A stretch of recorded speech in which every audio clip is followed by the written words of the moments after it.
All right. Hey, what's up, and welcome to the How We Get Fit podcast.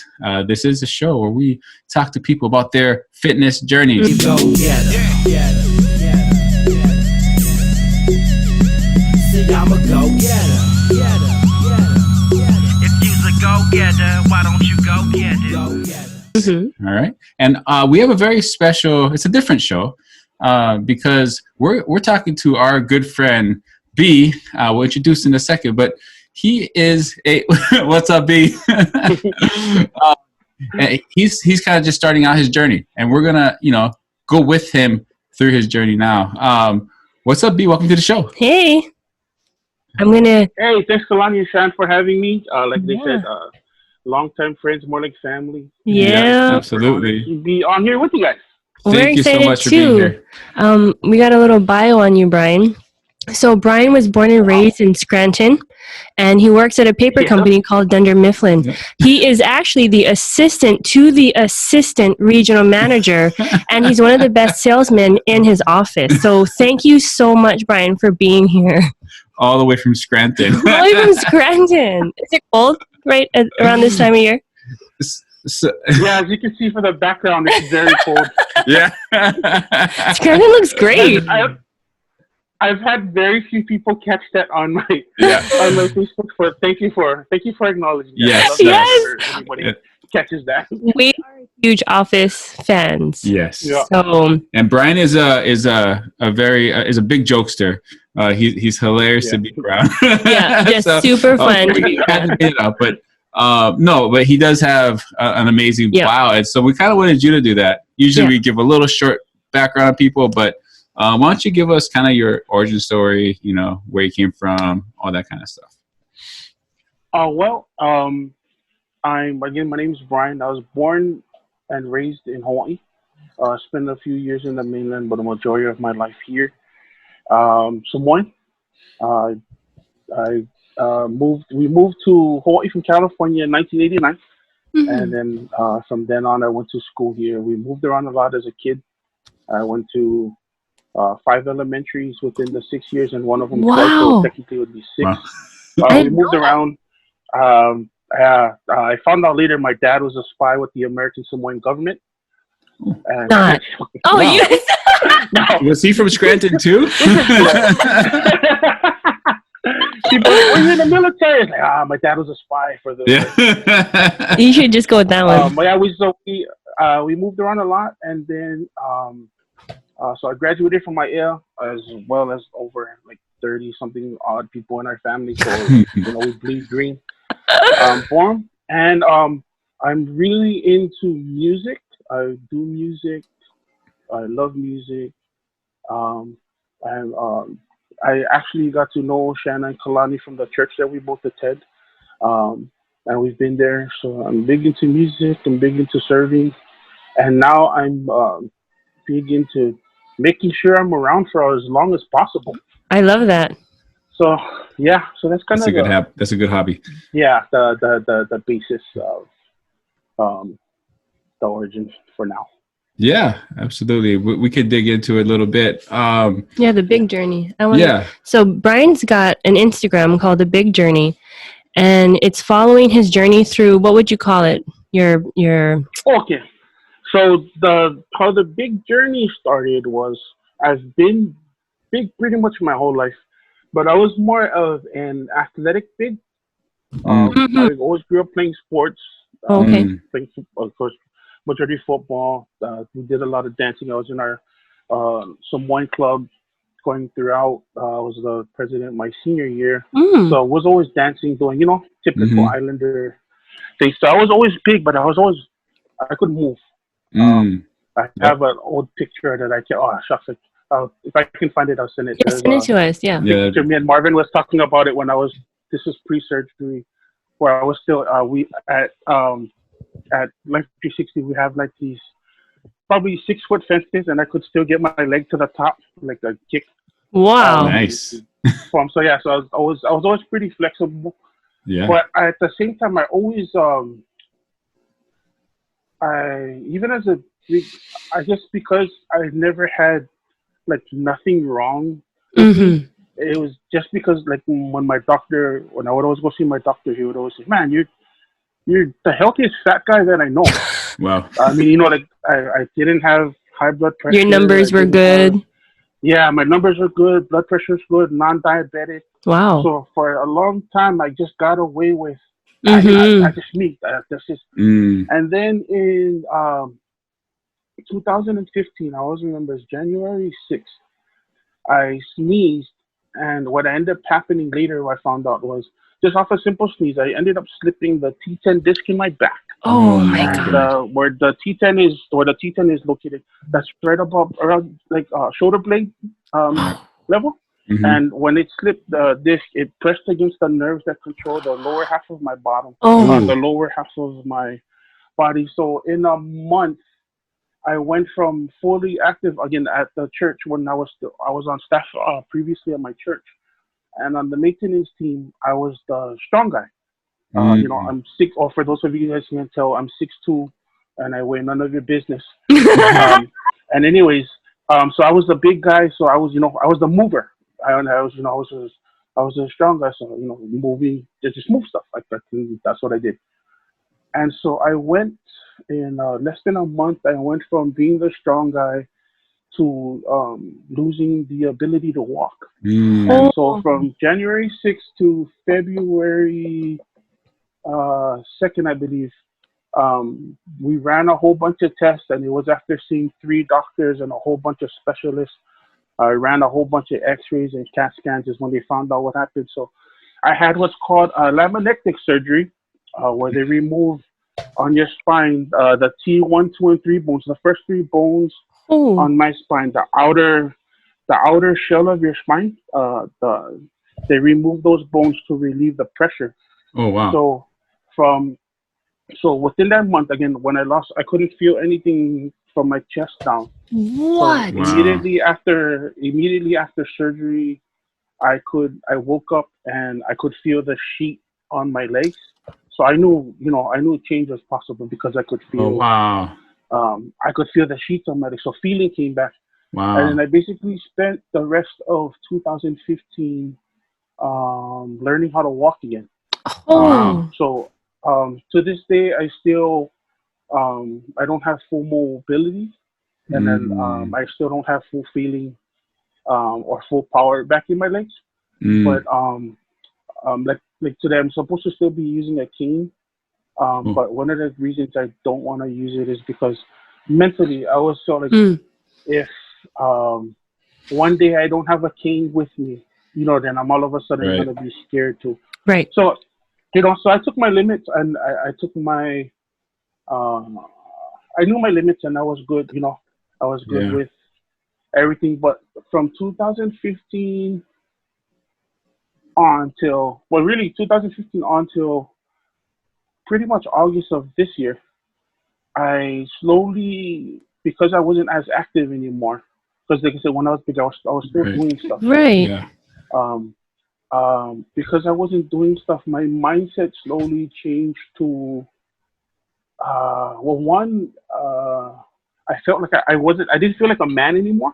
Like the first couple of months after my surgery, when I was learning how to walk again, my dad and my mom had to, like when I would have to go to the restroom, they would have to wipe me after. Oh my God. They would have to shower me. And even, sorry, kind of going back to the surgery, because of the dangers of the surgery, after the doctor talked to me, I signed a do not resuscitate clause because I just couldn't see if something happens to me. I couldn't see my parents having to take care of the rest, couldn't take care of me the rest of my life. And the single biggest thing that changed my mind for that one, at least for that at that time, was I remember I was going over, I was planning my funeral with my mom, and there was a Tupac lyric in where he says, have a party at my funeral, let every rapper rock it, let me know that I used to know. So he, and this stuff. After that, I remember hearing that lyric. I was like, I always wanted to have a party at my funeral because that's me. You know what I mean? I didn't want anybody crying over me. So after I signed the paperwork, there's like an hour before they prep me for surgery. So I told her the only three people she got to call if I pass away on the table was Blair's gonna DJ, Freddie's gonna MC, and Warren was gonna make sure everything happens. Oh Like my gosh, you know what I mean? Brian. That was my mindset because like I said, the thing and the cool thing is I kept the paperwork for Wow. the like from the doctor stuff, Wow. just so because I'm known to tell stories. So, but with this one, I don't like making up or people. You know what I mean? So I have it scanned on my It was computer. that So serious even of a every once in a surgery. while when I feel sorry for myself, I go back and read what the doctors wrote, and then I remind there's a reason God kept me here. So anyway, Wow. so that whole time, because my mom didn't want to freak out, she reminded me, okay, son, thank God for having praying moms. So Yeah. because she didn't want to freak me out, she told me, okay, son, if that's what you want, we'll take care of your funeral. And she said, but if God brings you back, then that means He's bringing you back for a reason. And just the way that she said that, like she wasn't freaking out because I didn't want anybody else. Like I didn't want my dad there. Nobody else from my family. It was just me and my mom. Wow. As we were waiting when they was prepping me for him. And she said, okay, son, everything goes, and I'll call Blair, Freddie, and Warren, and we'll make it happen. But if anything happens, but if God brings you back, then there's a reason. Yeah. And so, praise God, I'm still here today. Yeah. And then, but over time, because, like I said, I was our main rapper for our outreach team. I was one of the main speakers whenever we do outreach stuff. Because I'm involved with Life 360, we do so much community stuff, so much family stuff, and to go from doing all of that and then being the dependable person to all of a sudden, not even being able to wipe your butt. For me, that was a big stuff, and that's like I learned from my parents. That's when I really learned. That's why I give shout out to parents. Mm-hmm. That's when the first time I understood like the love of a parent. Yeah. For sure. So, I went back to I go back to doing life, and then this year, once the pandemic hit, was kind of like almost another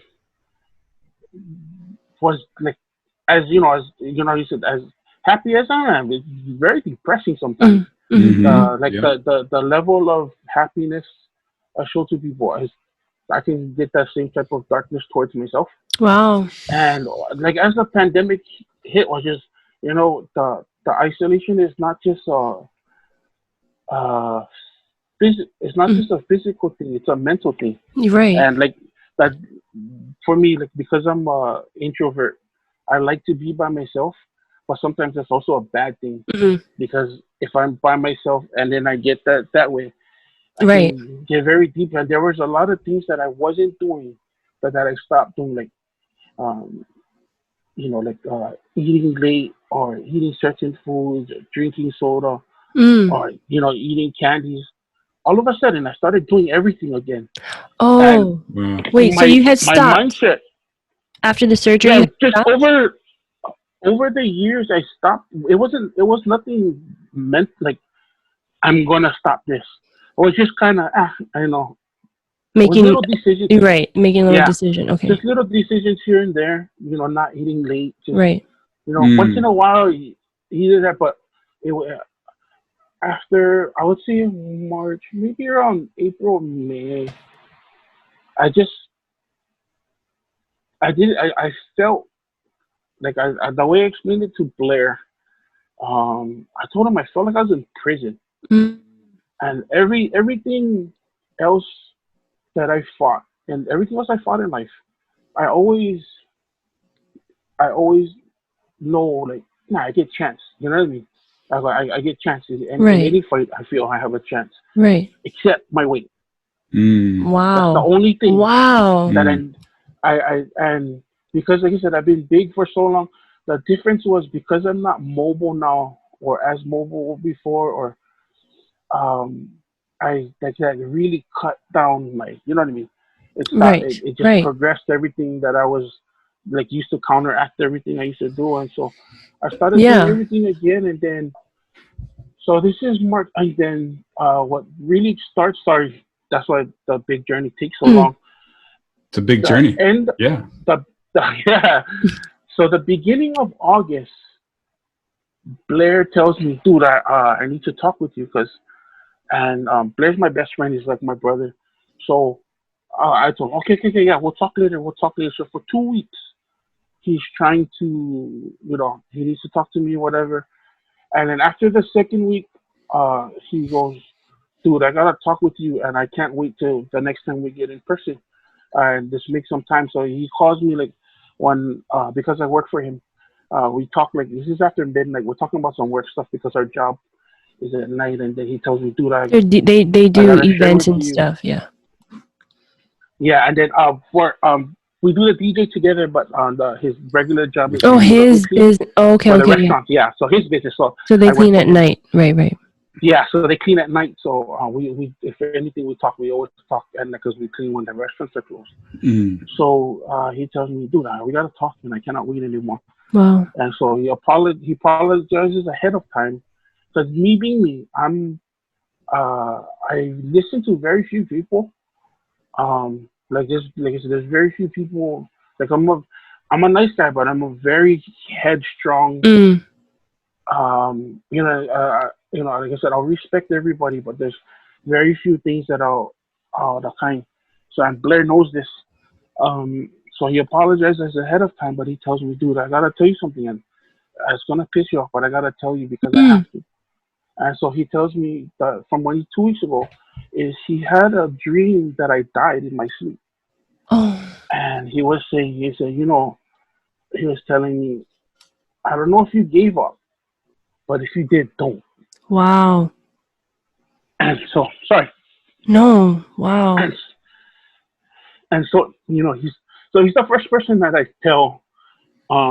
He's the first person that I tell that. Wow. That I feel like I'm in prison. Wow. And the way I was living my life was,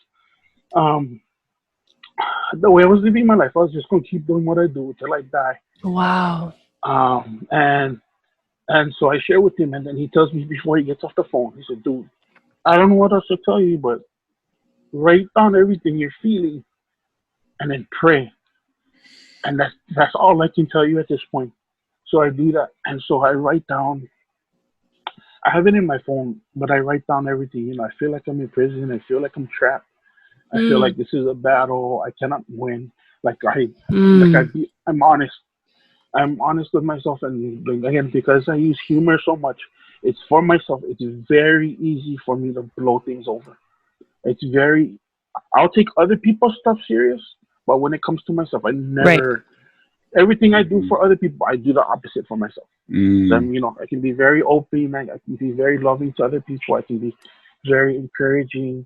I can be very understanding. But when it comes to myself, I am the complete no opposite. Chances. You're done. No chance. Yeah, nothing but negative speech and negative words and all of these things. So I write down all of these things, and one by one, God gives me scripture for each of my, each of my stuff. So I'm like, okay, if I'm gonna be successful at this journey, I'm gonna need to include God, because it's not if anything, it's not a physical thing.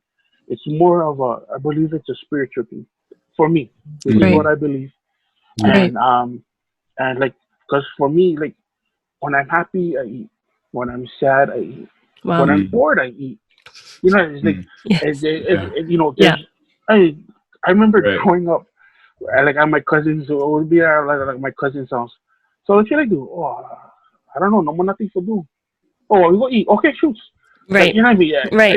It's the answer for everything. It is. It really is. Yeah, and then especially, it's super hard for those of you guys watching. If you're not from Hawaii, I promise to God, nobody can touch our food. Like, my parents and my sister, they live in California now, and they constantly tell me how lucky we are. Oh, they miss the food. They only get fast food up there, yeah. You know what I mean? They don't have the variety, because they're so. I mean, like in Hawaii, our culture is literally meshing. So we get So sorry for you guys, but Yeah, so we do that. So a week after talking with Blair, Sunday. This is Sunday. Sorry, I'm looking up the date. Um, this is Sunday, August 9. Okay. Sunday, August 9. We have a leaders meeting at our church, and Warren brought in this dude named Pono Shim. I don't know if you guys ever heard of him. Pono Shim is known for his community service, and specifically, he has this speech. His he has this speech that he's known for, where he he's a big he's really big into reaching out to the Micronesian community. Okay. And he was talking with these four Chukis pastors, Micronesian pastors, because today the Micronesians are looked at the way we were looked at, the way the Samoans were looked back in the 90s and the 2000s. Where we were the troublemakers, we were the causes of trouble. So that's why I relate to a lot of them for the youth that I work with, because just one generation ago, we was the problem. Got it. And now these guys are the problem, yeah? Okay. So when Pono was talking with these guys, and he was, trying to ask them, where do they see their problem at? And they were sharing, alcoholism, drugs, dependency on the government, feeling as if they cannot do nothing. Wow. And Pono asked them this question, and they blame everything since the U.S. dropped the bombs on them, because of that. It virtually, what we did is we killed their natural resource. We killed any type of self-sufficiency they had, because we killed all of life around them. And since that time, all they know is dependency. Okay. Dependency upon the government. And then with their travel that they're granted here, the only thing they know now is to depend on others. They don't know how to do it for themselves. They come up from, that's all they learned. That's all they know. That's all they're taught. That was like one of the things growing up. I remember one of my cousins, they purposely would not work, because if they worked too much, they would lose their food stamps. Wow. Now, if you can think of that type of mindset, that type of dependable, you know what I mean? That's the reason why you act a certain way. Okay. And so when he was talking with these pastors, and he asked them, the government does owe you an apology. They owe your people an apology. But he wanted to ask them. He asked those Micronesian pastors, and he said, "Who were you before the bombs dropped?" Wow. And they started crying, and they were telling him, we were fishermen, we were farmers, we were a strong people, we were dependent, we were independent, and many people don't know, which is why Pono Shim is trying to reignite these people, is when the Hawaiians forgot how to navigate the stars. This was back before the Hokulea started again. Nainoa Thompson them were trying to find someone who could teach them how to do it, so they could start the Hokulea project again. And the Hokulea was a really big proponent in the Hawaiian sovereignty movement, and relearning who they are as Hawaiians. And you know who taught them? A dude named Papa Mau, a Micronesian. But not many people know that. Papa Mau was one of the last few people in the world, not just even among Samoans, Tahitians, amongst Polynesia. Papa Mau was one of the last few that knew how to navigate from the stars. So Papa Mau taught Nainoa them how to travel the Pacific by using the stars. And so what Pono was saying was, when he was talking to them, such a dope story. Pono was saying, my people owe you guys. If it wasn't for you guys, we wouldn't have been able to find who we are. So as Pono was sharing that, I started thinking, who was I before the surgery? Before That's the surgery, question, I was that one question. Oh, it blew my. I started crying. Wow. And then I got to thank him because that I didn't even want to go that day because my back was sore, and really my back sore every day. That's part of the, part of Right. Affected the surgery or? yeah, the effects of it. But that day I was like, nah, I just couldn't go. Right. And so I ended up going and listening to him. And when he said that, I was thinking, like, man, who was I before this? Because since the surgery, that's all I identified as. I don't, like I said, I never felt like a man anymore because I couldn't do what I used to do. I couldn't protect her. I used to be like, man, I'm not even worth getting into a family with or being in a relationship because I cannot provide for whoever she would be. You know what I mean? Right. Because I cannot just work anywhere. I cannot protect her. If something were to happen, I couldn't just grab my kid and lift them up. You know what I mean? There's a lot. So it really messed up my mind. And then when when he said that, so I was trying to think of, and I remembered everything I was before my surgery. And just so happened that day, my mom was calling all day. I talked to my mom almost every day. But she was calling me. She kept saying, "Hey, son, are you home? Are you home?" I said, "Oh, I'm doing this. I'm doing that." So she'll call me as soon as you get home. Call me as soon as you get home.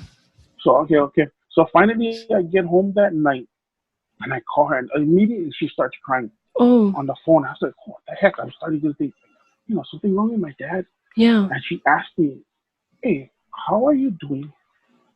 And I said, "Oh, I'm good." And she said, I asked you that because I knew you was gonna say that because you always say that. And what she was telling me is she started crying because the day before, the Saturday before, my dad had the same dream Blair had, that I died in my sleep. So I had two people that are very close to me have the same dream within a week. And so when my dad dreamt that, he told my mom he wanted to come home and take care of me. And just the fact that I heard that, I got very angry with myself because my dad turned 68 this year, and my mom is 65. They're both super strong. They don't look their ages and everything. But for me, like, they don't have to worry about me anymore. But the fact that my dad was willing to do that, I got super pissed. At yourself, right? At myself, because I'm the one who's supposed to take care of my dad. Right. They're not supposed to take care of me. And so I start crying on my phone, and I start crying to my mom, and I'm apologizing because what I felt like, because I'm very close with my parents. I'm very, very close. Like I said, I talk to my mom almost every day, just for whatever, just to check on her, see how they're doing in the mainland. We can talk about anything. Okay, they're in the mainland. I felt they're in California. Yeah, they live with my sister. Yeah, and but what I felt like is I felt like I would spit in their faces. What I felt like the fact that they had to worry about me because worry causes stress, and at the I don't want them dealing with that for their kind of child. Stuff. So I felt I felt like I did the most horrible thing to them that I could have ever. You know what I mean? I could have ever done, and that's what I felt like. And then, so that's what she was telling me, once this COVID stuff done, dad's going to come down and he's going to help you, for him. And the moment was like that, I wasn't going to give them an opportunity to do that. Or then the other reason, like how she found out is because she was worried. And one day she called Rose, my older sister who lives with me. And she was telling, she was asking Rose, like, hey, how's your brother doing? Because every time I talk to him, he says, he's doing fine. And then my sister told her everything. Oh, he's not doing good. He's not doing this. He's doing that. But he's telling that to you because he doesn't want you guys worrying. And so like I said, that's all so everything came up to that for the big journey. So after I talked with them, so the next day I started walking. But because I've done it so many times, I needed starting and stopping. Stop. Yeah, like I'm gonna do this, and then you just stop. Okay. Yeah. So I needed to approach it differently And the first key to approaching it differently, like I said earlier, was I needed to involve God in it. Right. I needed to attack this from a spiritual side that is not Mm. just a physical thing, because the physical things I can do. Um, so number one was that. Number two was I needed to build a accountability team. Right. So That's big. yeah, to and then to keep people, and then with the accountability team, instead of them asking how I'm doing, I would let them know. Ah, So don't I'm wait for not them waiting. to ask you. Yeah, I'm not waiting them to ask me. When And did this start? Sorry, when did that start? The So whole this is August. So I have the talk with Pono and my mom the same day, On which the is 9th. August 9th. Yeah. Okay. So August 10th, I start walking. you start walking. Wow. 'Cause that's all I need to do. On August Yeah. 9th, sorry, real quick, August 9th, that night, that's when you were writing things down, and were you like planning for the next, like the journey? Like, did you plan So for the? I wrote stuff down the week before because when I had that conversation with Blair. With Blair, okay. So that was just the future stuff, and then that You get Sunday. the other dream, bam. Yeah. And then the bomb drop from Pono. Yeah. And then was that when you're just like, okay, I think. So yeah. So I didn't have everything developed then, but I needed to start something. Right. And So you take action. for me, I'm the classic overthinker. Yeah. Wait, and and sometimes that means you can do nothing. Yeah, exactly. Yes. So that's why this time I wasn't gonna plan everything out and then start. Right. I was just gonna start and put the plan together as I go along. I think that's a really great thing just to emphasize there. Yeah. Is that he didn't wait for all the ducks to be in order, for everything to be perfect. Yeah. He was just like, let's start, and I'm gonna figure it out as I go, but I'm gonna start. Or else, like you said, you're never gonna start because you're trying to figure it all out. Yeah. And that's a huge point for a lot of people. Yeah. Yeah, very. And I said for me, again, because I'm a thinker, my imagination, I can try to wait. And, even though the Bible says, there's a scripture where it talks about, dang it, I forgot it, but I'll come to it later. But yeah, it's just not waiting. So Monday I start walking. And then Tuesday, I visit my cousin who does CrossFit. Oh, nice. And we do a modified, my cousin Drew, my brother Drew, shout out to you. He's one of the accountability team.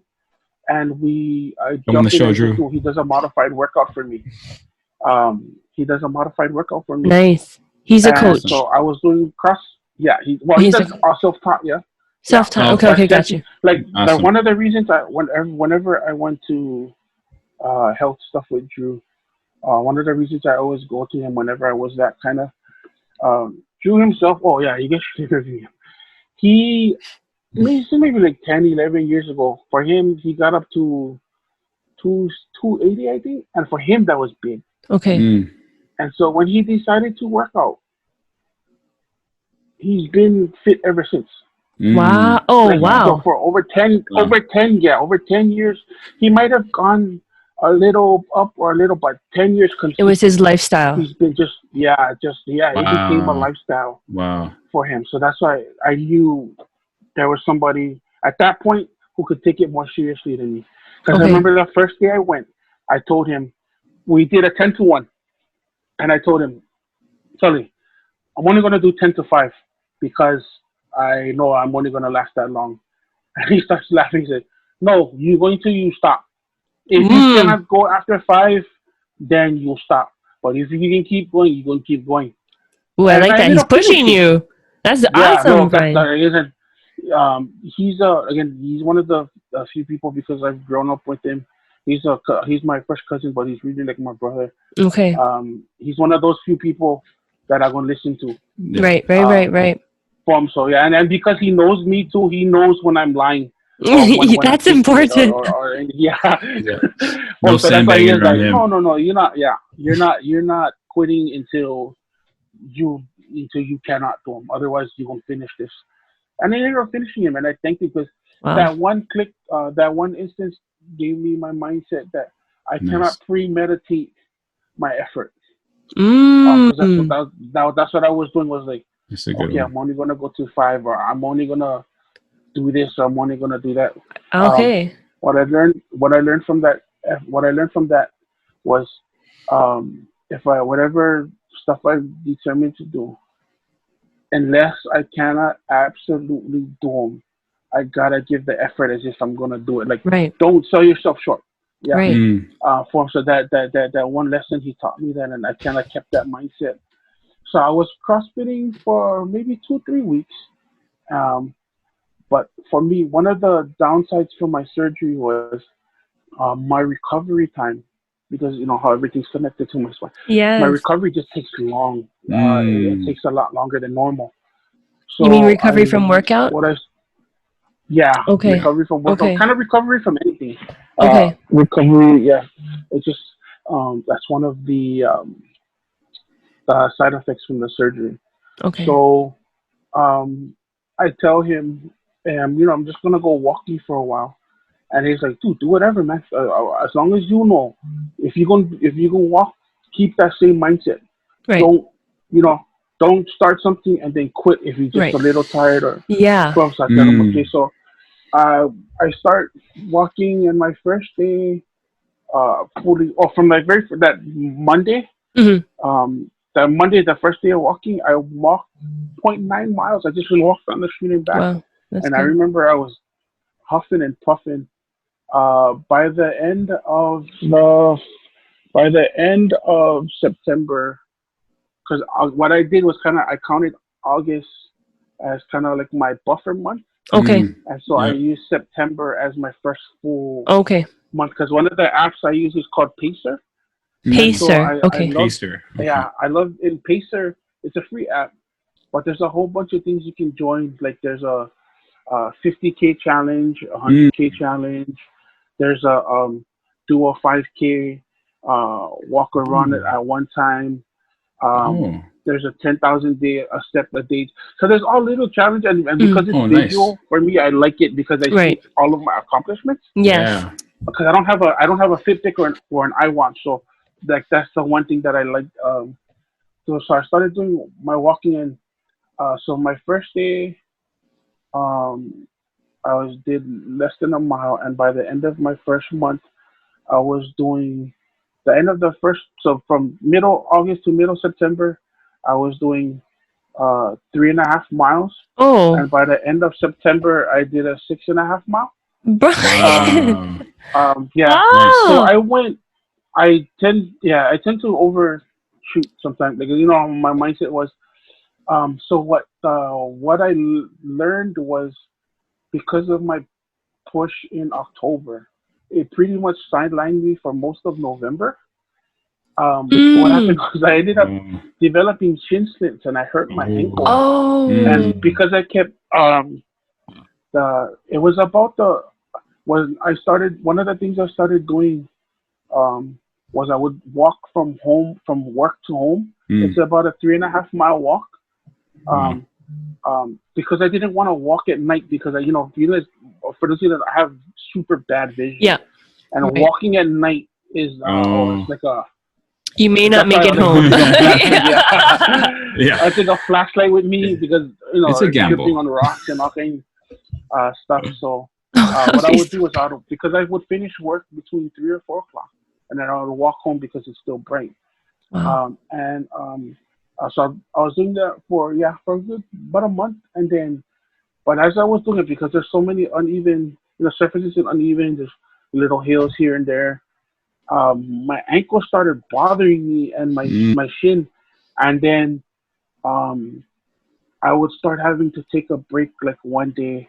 I would stuff, but then I would feel guilty, right? And I started pushing myself more out of feeling of guilt. Not listening to your body, but just and especially because I started even my big journey Instagram. It was actually supposed to be a private one, to the end of the year. But when I made it, people started requesting. Oh. I don't even know how they found out that I made one. It showed up on And I my feel feed. bad. Yeah, and I felt bad that like I didn't know how to let people know that it was Right. a private Don't one because follow me. they were yeah, they were like you, like they were all my friends. Because after my third time like deleting my Instagram, I only follow like my actual friends. Right. Like, I don't follow. Right. You know what I mean? Yeah. I don't really follow celebrities or anything. Only my friends and my family. So when my friends and my family started requesting, I did. You know, again because I'm such a people person. Like I was afraid of who does I think he is? You know what I mean? Yeah. Starting under this, so I just started accepting people, and then I was feeling pressured, like as more and more people. I'm like, yeah, Brian. Yeah, like keep going, and oh man, that was so much pressure. And then I have people DMing me like, oh, I'm so moved by your story. Like I didn't start this to be an inspiration. I wanted to start something to track myself. Right. And then later I'll open it up to other people, which I should have done. I should have just ignored everybody. You should have. I wouldn't have been offended. I would be like, oh. You just unfriended everybody. Yeah. You know what? You should just unfriend all of us and then surprise us. Yeah. So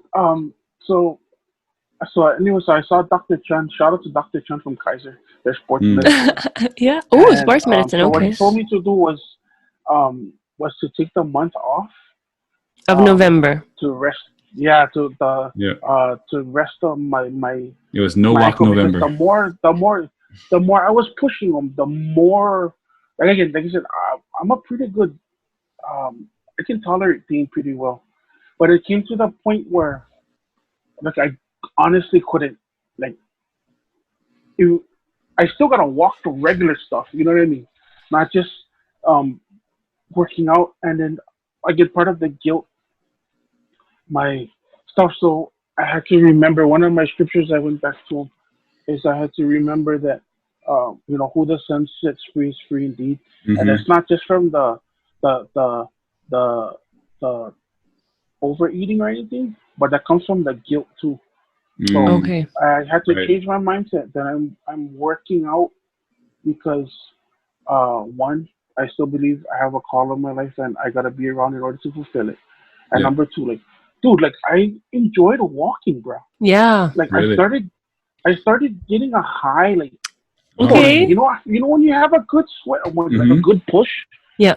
And I remember like the first time I did 3 miles, and I went look at them, I was like, oh crap, I just did 3 miles. Wow. Oh, it feels great, right? Oh yeah, it felt so good, and I was proud. Like I don't say that to myself much, but I was proud of myself. Yeah, and I wouldn't like the feeling of being proud of myself. You know what I mean? Yeah.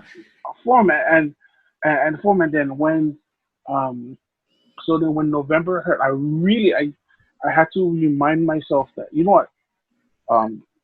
this is part of my journey. In the big journey was I understood that I gotta play the long game. Yeah. Like, there's no short. Like I told like my accountability team, it took me 38 years to get this body. So it's not going to transform in 1 year, not even in 2 or 3 years. Yeah. So that's one of the reasons I came up with the big journey. Was I understand that I gotta play, or in my mind, in golf they say you gotta play the long game. I understand that in this journey there's gonna be times where it's super dope and everything's 100, and this is kind of my first wall. That I hit. But one of the things that's helping me is that I'm still talking with my accountability team. Right. Letting them know that like, hey, this is what I was dealing with my ankle, so I'm finding out other things to do. Like I have these little egg weights. I'm sure the 1 pound egg weights. So what I do with sometimes is I'll just do shadow boxing routine. Ooh. With them, just to keep some type of movement. Yeah. That was my question: is what are you doing since you can't walk? So you're finding other things. You're not just like, oh well, I guess I won't do anything. You're finding something to do. That's good. So I was maintaining kind of my eating habits, which is and then as far as like my eating habits. So what I was what's doing, your diet? For my first 3 months, which I'm still kind of in the middle of, it was just to get moving. So I didn't change anything. Okay. Initially, I didn't change anything because again, with my whole planning stuff, my mindset was just get walking. Right.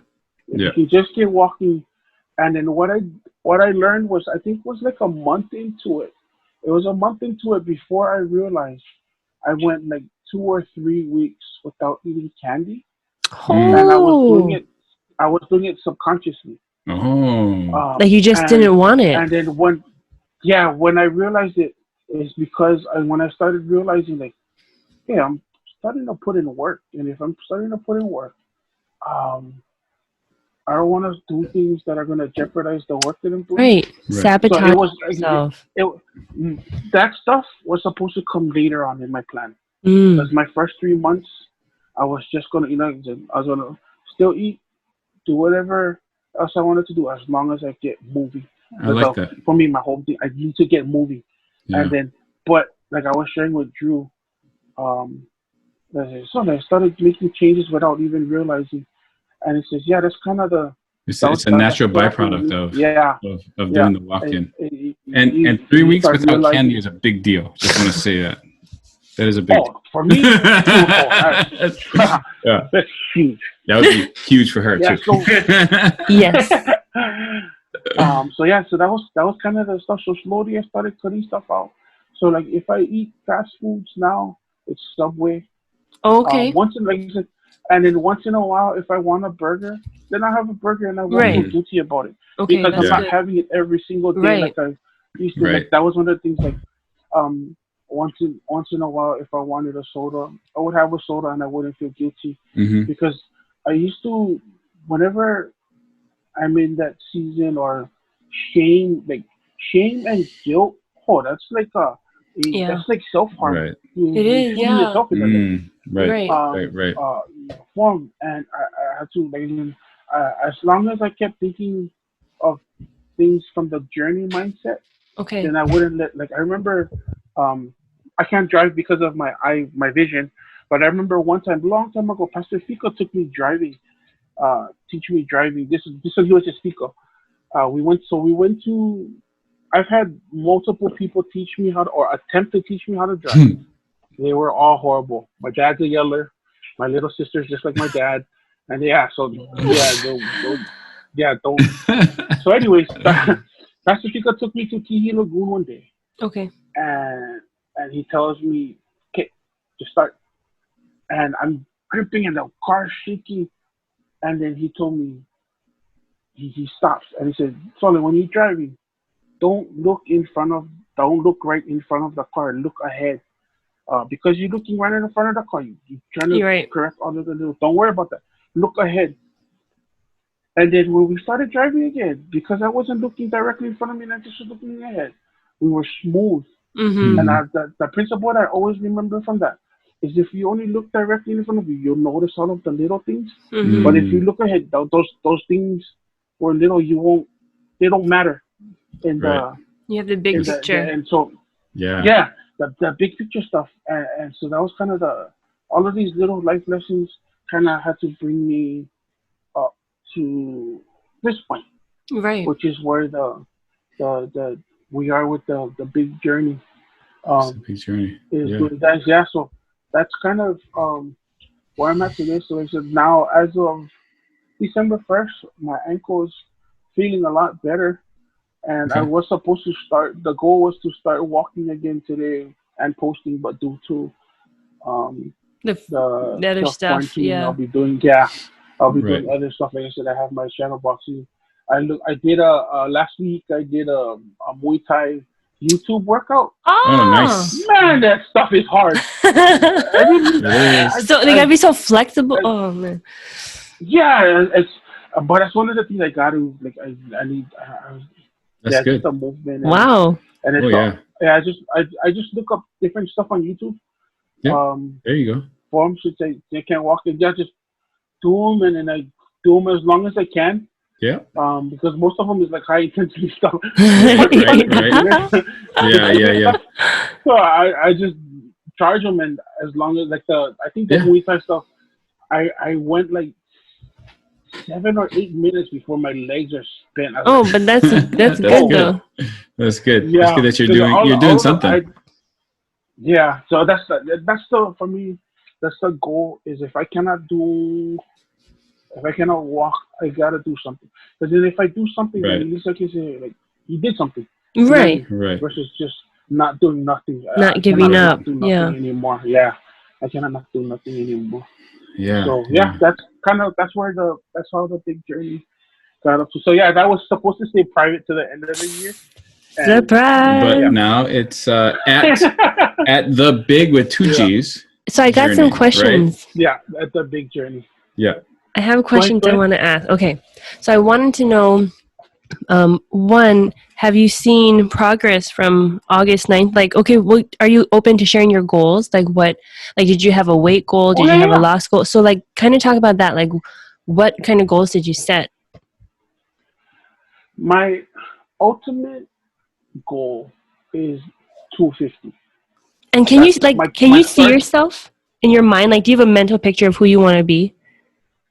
Not at 250. I see like maybe 3. My starting weight when I started was at 525. 525. 25 pounds. Yeah. So that's my my starting weight. I haven't weighed myself since, but I know I'm losing because like some shirts that I used to fit, awesome. I didn't fit, but I didn't throw away. So that's how I'm keeping track in other ways. Right. I weigh there myself. Is I like some that. of the old clothes that. Like I had shirts that I really liked that I didn't want to give away. Like, I want to fit it one day. Yeah. Yeah, so there you I go. have some, that are slowly can either close more and I can button them down. You got to get a Patriots jersey in the size that you want. Yeah. Oh, dude, that should do that. I told because all of my Patriots, they're all 5X jerseys. But my ultimate goal is 250. And I would like to look like, I know it sounds dumb, but I would like, like the Rock and Walking Tall. I was gonna say the Rock, old school, the Rock in WWE, but the Rock in Walking Tall wasn't super buff stuff. He is more slim built, so he still had the strong stuff, but he wasn't like Incredible Hulk kind. I can see that. Yep. I can see you like that. So that's my ideal, and for my height and stuff is and then plus like everybody in my family the nickname is Biggs. I don't know. Yeah. So 250 stuff, but I think the smallest I visualized myself like realistically is probably 3, because that's probably back when I was in high school. High school time, like visually getting there too. Okay. At this point, 250 feels more like a fantasy versus Okay. Yeah, but that would be the idea. That's your ultimate goal. Yeah, my idea, but I guess my visual at this point, my real imagination 3 is. That's still really good. Furthest I've gotten. Yeah. I find it so interesting, Brian, that you're not stepping on a scale, because I think that can also be a big trip up for people as they get on the scale and they don't see progress that they're hoping to see, and they think, well, it's not working, so they stop. Is that kind of what you're thinking? Yeah, that's exactly. In 2014, I was so happy I found the video. I actually was auditioning for The Biggest Loser. What? And and then I even shot a video for it. I had Lana shoot it, and about a year ago, when I was going through my hard drive, I found the submission video. No way. And I believe the only reason I didn't, what I'll do is I'll how upload could you it on not pick YouTube and I'll send it to you guys. Yeah. Come on. Yeah, I was like, Brian. The reason, because I missed the deadline by like a day. Oh, shucks. From the time I found out Dude, about do the it again. casting. Did they say? Yeah, from from the time I found out the casting to when I shot, I did everything like within a week. But by the time everything was done, like the casting just went close. Oh my This was gosh. 2014, and then of course 2015 it happens in my back. Mm. Oh. Form, but yeah, so like I was this. So in 2014, me and Marvin, like for at least for me, like I don't like I'm okay, I'm not I hope I don't sound like I'm bragging, but amongst my group, I'm known if I start something, I can get other people to start something. That's a good thing. So Yeah. the beginning of 2014 was one of those. I was feeling too big. Mm. Like I was still doing stuff, but I just was feeling too big. So I talked to Drew, and so I started crossfitting on my own at Mm. Kupu, Oh. and I would just get workouts from him. And then from when Marvin found out I was doing them, then it became me and Marvin. Wow. And then within a month, we had like 12, 15 people would join us Oh. Wow. like just like our youth, some of our coaches. Wow. Did that help And this the camaraderie? Like, did that kind of push you more? yeah, because it's I look at it like sports training because I played football. Like the team aspect, like to me, it's something when when you're dying with someone else, it makes it that much. Yeah, you're in the trenches. Better. Yeah, Right. experiencing the pain Because there. you guys They're feeling it. You're feeling it. Yeah.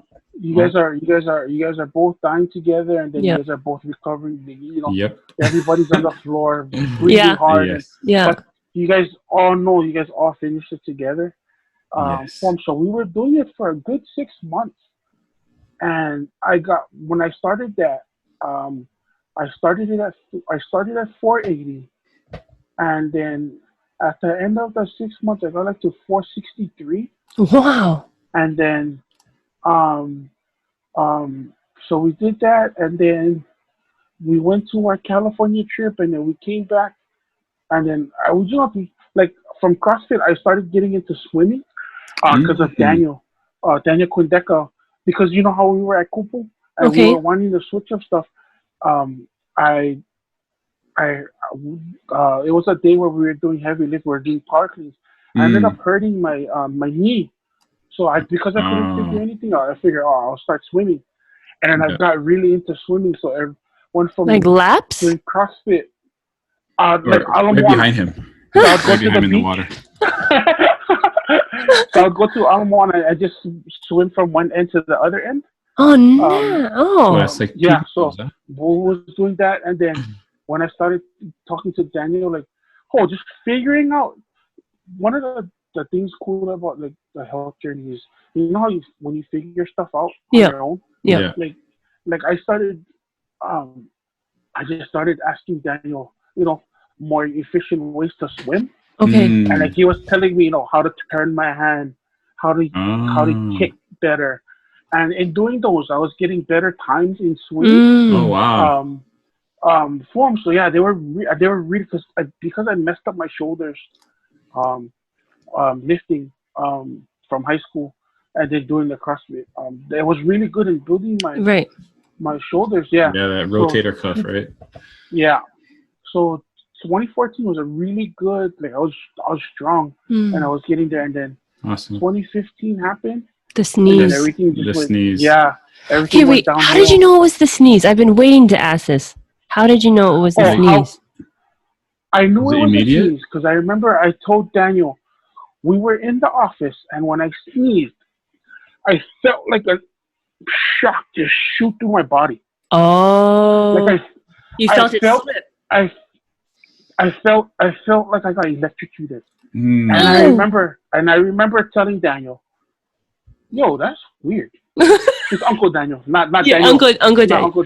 Yeah, Uncle Daniel. So much Daniel. I know Brian has a lot of friends. And then he goes, "What do you mean?" He said, "Bro, I felt like a shock in my body."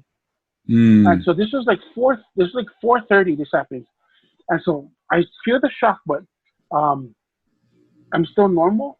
So we're getting ready to leave, and I told Dia, well, 10:12, 10:12 means use the restroom. So I told him I'll use the restroom, and then I'll meet you on the time. So right when I go to use the restroom, and what the doctor said was the final stuff, when I was pushing to, relieve myself, that's what would trigger. So the shock was kind of like almost like a hair Mm. trigger, and just Oh. using The what would set bath. them off. And what happened What? when I got up after I was done? As soon as I got up, felt like I felt like I was drunk, and good the way Wow. I felt, I caught in the corner, and I was just feeling Mm. dizzy. But because I'm the only one in the building, and I left my phone on my desk because I just went to use the Oh my bathroom. gosh. So what I did is I went and used the wall, and I just slowly I was dragging myself to the office. As soon as Oh. I got to the office, I called Daniel and I told him, "Do you call the fire department? Something's not right." I just kept telling him, and then when the doctor and he did, and he was like, "What happened?" He said, "I don't know. Something's not right. Something's not right." And then when the firefighters were asking me, what happened, all I told them was I felt like I lost power.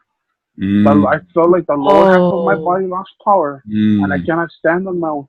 So they put me in the ambulance there, and then at first I got diagnosed. They was thinking was um, either I was coming off of extreme fatigue, then they thought I might have had mono, Oh. and then was a whole bunch of stuff because I didn't know how to explain it. Yeah. And then they X-rayed, they couldn't find nothing. It wasn't until about 3 weeks in when I finally did a CAT scan at Queens Medical and at uh, uh, Kaiser Ever Beach. Those two places is where I did the CAT scan. After Mm. that, and then a week after they got the results, that's when they found out that I And needed then were the you like the emergency surgery. sneeze? Mm. Yeah, no, but I knew it was the same because I've never felt that shock When before. it happened, yeah. And when I talked with a few other people who were Same thing. who went through similar stuff, whenever I talk about the electricity, they're like, dude, that happened to me too. So yeah, Oh it's the wow. Oh. thing whenever you sneeze, and that's when they said it, that's like a precursor. So whenever you sneeze and you feel like electricity shooting through your spine, that's a good idea to go get looked at right To away. go get lifted. Because Okay, everyone, that's if a good tip they to yeah listen. if the doctor was saying if they diagnosed me sooner, then my end results wouldn't have been as bad, Oh Oh wow. and man. my recovery would have been so much Mm. quicker. Oh Because man. the Wow. reason it took that month is because I was seeing all kind of doctors and Right, and you specialists, and didn't know. nah, they So couldn't if you figure it out feel until like you get Yes. electrocuted anybody and you have not actually been struck by lightning, you need to go to your doctor because yeah, something go has go and slipped. get it. And that's say Yeah. that if I said that, because all I kept telling them is I lost power. So, and Mm, that's the only thing I could think of. right. Yeah, I didn't know how else to explain Mm. if that because I remember the third doctor when I told her about the electrical shock. As soon as she said that, she said, "I'm getting you a CAT scan first thing in the morning."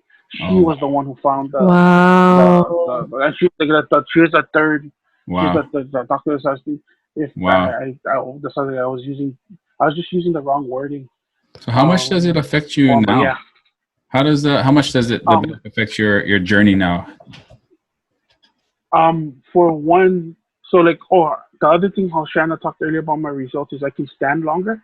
Mm. Um, Oh. because like because I do like wedding MC before when I wasn't working out, I could stand maybe 20-30 minutes at a time before And my then you were back would just done. start. Okay. Yeah, and then my back would be like, and then I Mm. have to take a seat, but that doesn't look good as an MC.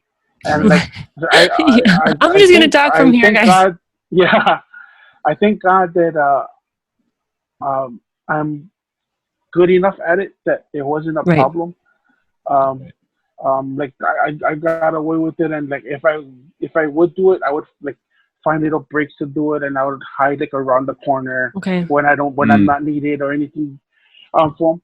But I remember we had to do a so like standing too long, sitting too long, kind of doing anything too long.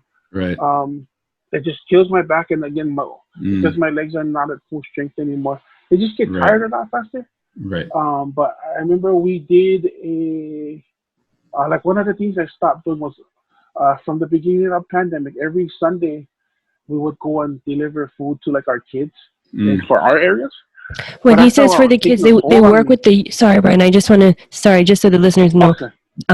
Brian goes and they deliver food to a bunch of youth in different neighborhoods. In our software, Yeah, so he's not just giving them to random children. He works with the youth in the community, takes care of the youth in the community, make sure they're taken care of. So thanks, Brian. Sorry, continue. So every Sunday I keep forgetting that there's other people who are going to be watching. No problem. So every Sunday in Halawa, because I'm from Halawa, we would go and deliver food, or just we wanted to let our kids know that we were still thinking about them, even though we weren't having church together.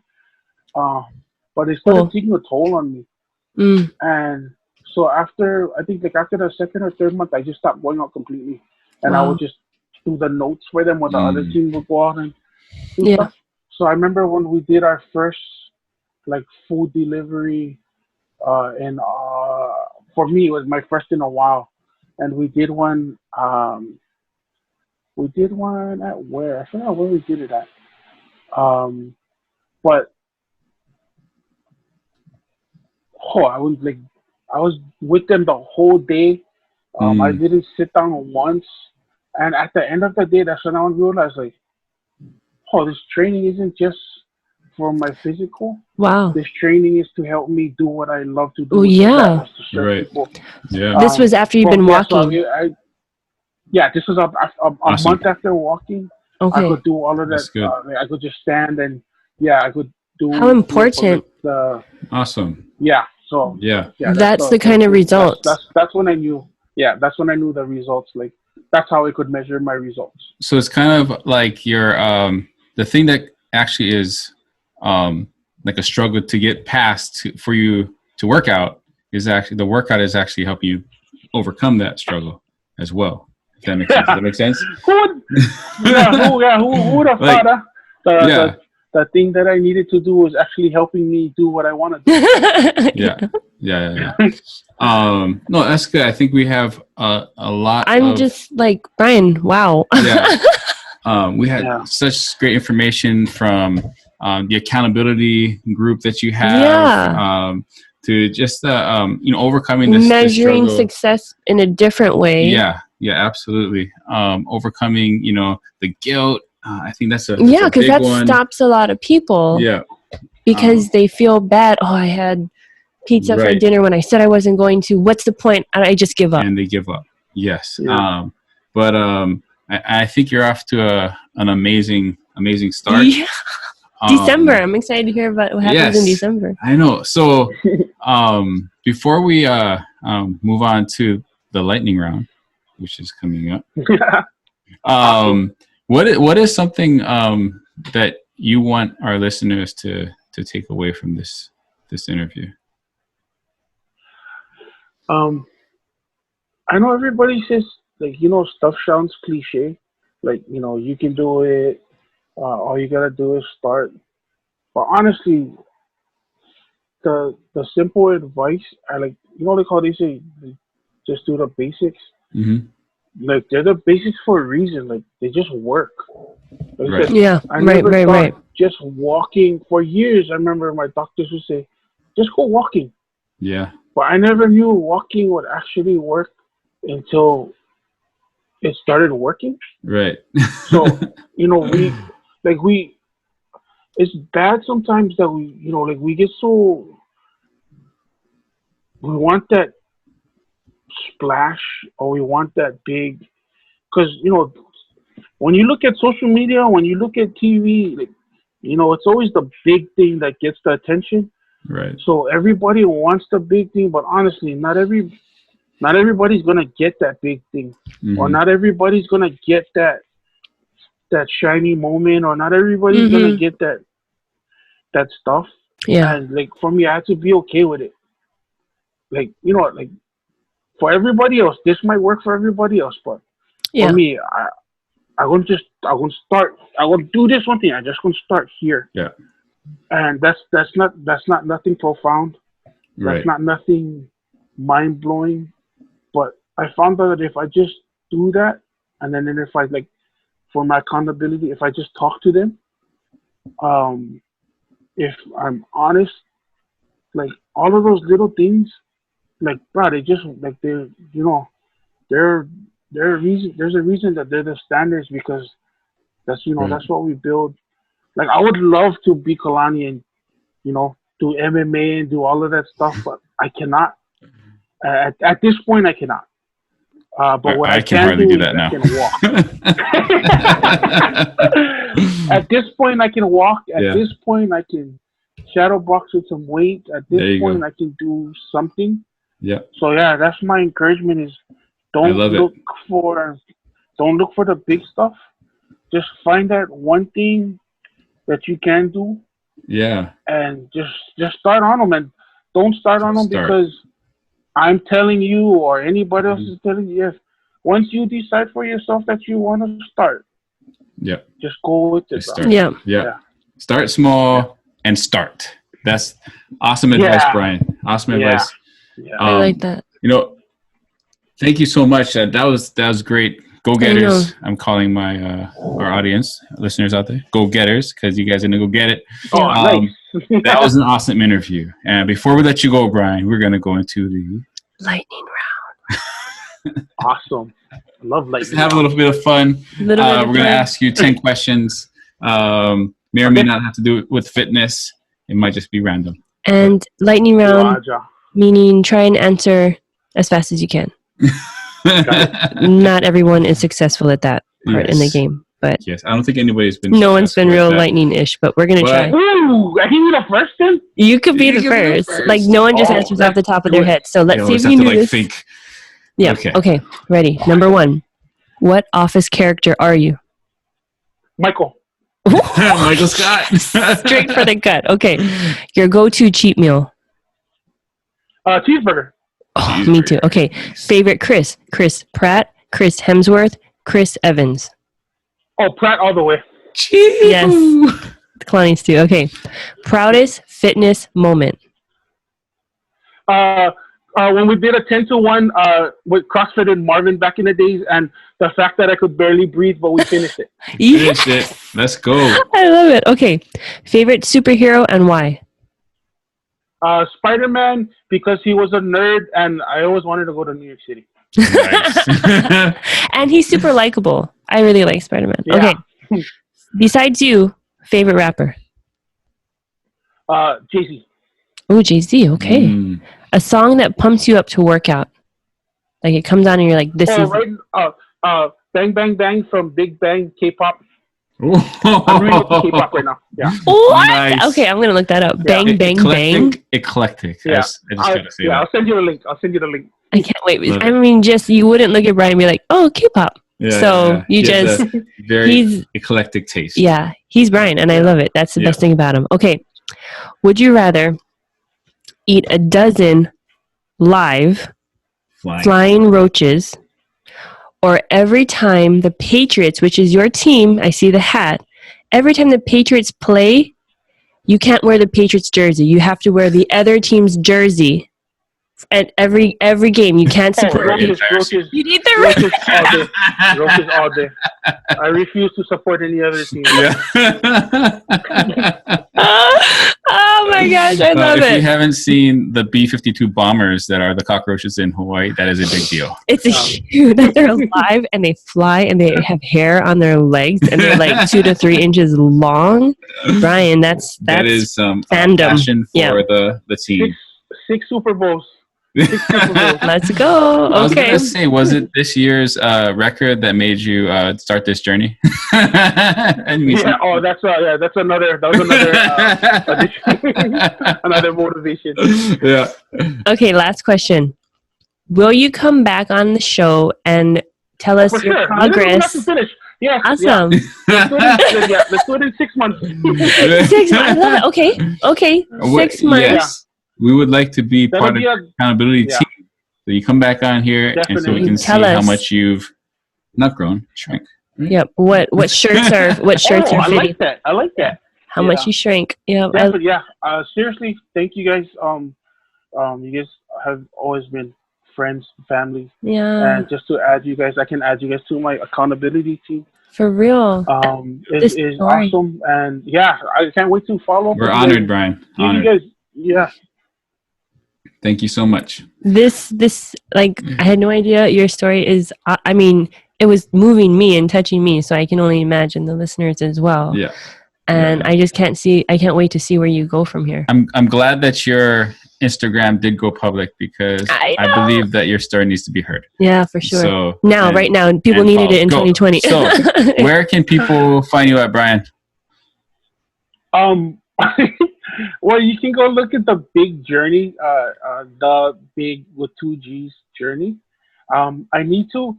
One of the things I need to get better at, aside from working out, is posting. Right. I tend to find posting as a hassle, which is weird. Like, why even have a social? Right. Yeah. Well, yeah, like, you know, our generation versus that. I hate exactly. That. Me too. Right. I hate it. Almost like we're old. Yeah, we're not old. I know. Like, can I just pay someone else to post on my stuff? Yeah. Yeah. So, but yeah, it's a Big Journey. You can follow me. You'll see mostly just me walking and any little lessons that I learn along the way. I just shoot them as we're going. Like one lesson that I learned, quick tidbit. Pick your route ahead of time. One day, I wanted to do something random, so I just caught the bus. And my goal was to get to Ala Moana, but because I didn't catch the A Express for a long time, it ended up taking me near Ala Canal. So I figured, hey, let me just walk over here.